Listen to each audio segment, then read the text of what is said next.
Operation Kagar పై తెలంగాణలో political పరీక్ష నడుస్తోంది.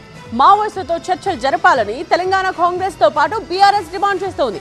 అయితే మాటలు లేవు, మాట్లాడుకోవడాలు లేవు. తుపాకీ పట్టిన వారికి తుపాకీతోనే సమాధానం ఇస్తామంటోంది బీజేపీ. మావోయిస్టులపై సానుభూతి చూపే పార్టీల నేతలు గతంలో ఏం చేశారో మర్చిపోయారని బీజేపీ ప్రశ్నిస్తోంది. ఆపరేషన్ కగార్ పేరుతో మావోయిస్టుల్ని వణికిస్తోంది కేంద్రం. 2026 నాటికి మావోయిస్టుల అంతమే లక్ష్యంగా ఛత్తీస్గఢ్, తెలంగాణ సరిహద్దుల్లో యాంటీ మావోయిస్ట్ ఆపరేషన్ కొనసాగుతోంది. ఆపరేషన్ కగార్ ను పౌర హక్కుల సంఘాలు, వామపక్షాలతో పాటు కాంగ్రెస్, బీఆర్ఎస్ పార్టీలు తీవ్రంగా వ్యతిరేకిస్తున్నాయి. ఆదివాసీలను ఇబ్బంది పెడుతున్నారు. ఈ ఆపరేషన్ వెంటనే నిలిపివేయాలనేది ఆయా పార్టీల డిమాండ్. ఈ రోజు కేంద్ర ప్రభుత్వం ఖచ్చితంగా సానుకూలంగా స్పందించాల్సిన అవసరం ఉంది.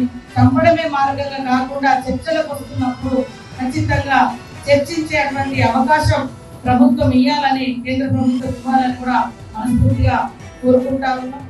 మావోయిస్టులతో చర్చలు జరిపే ప్రసక్తే లేదన్నారు కేంద్ర మంత్రి బండి సంజయ్. తుపాకీ చేతబట్టి అమాయకుల్ని పొట్టన పెట్టుకున్నాళ్లతో చర్చలేంటని ప్రశ్నించారు ఆయన. తుపాకీ వీడనంత వరకు మావోయిస్టులతో చర్చలు జరిపేదే లేదన్నారు బండి సంజయ్. గిరిజన లెవెల్ మైండ్స్ పెట్టి బ్లాస్టింగ్ చేయరు, గిరిజన లెవెల్ అమాయకులను చంపరు, గిరిజనుల చేత తుపాకులు ఉన్నాయి కాబట్టి అనేక మంది అమాయకులను చంపారు.